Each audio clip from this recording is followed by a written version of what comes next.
सारा। हाँ तो गाइस आज हम अपनी मम्मी की ऑयल चम्पी करेंगे तुलसी की। गले की करते तुलसी बेटा ने तो कटी हट कटी।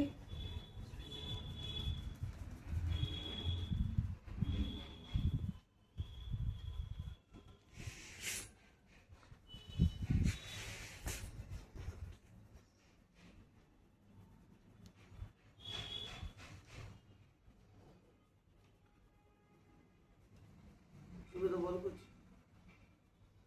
कैसा लग रहा है मम्मी? हाँ अच्छा लग रहा है। मजा आ रहा है? आराम से। हाँ तो गाइस आप भी इसी तरह सेवा करा करिए अपनी मम्मी।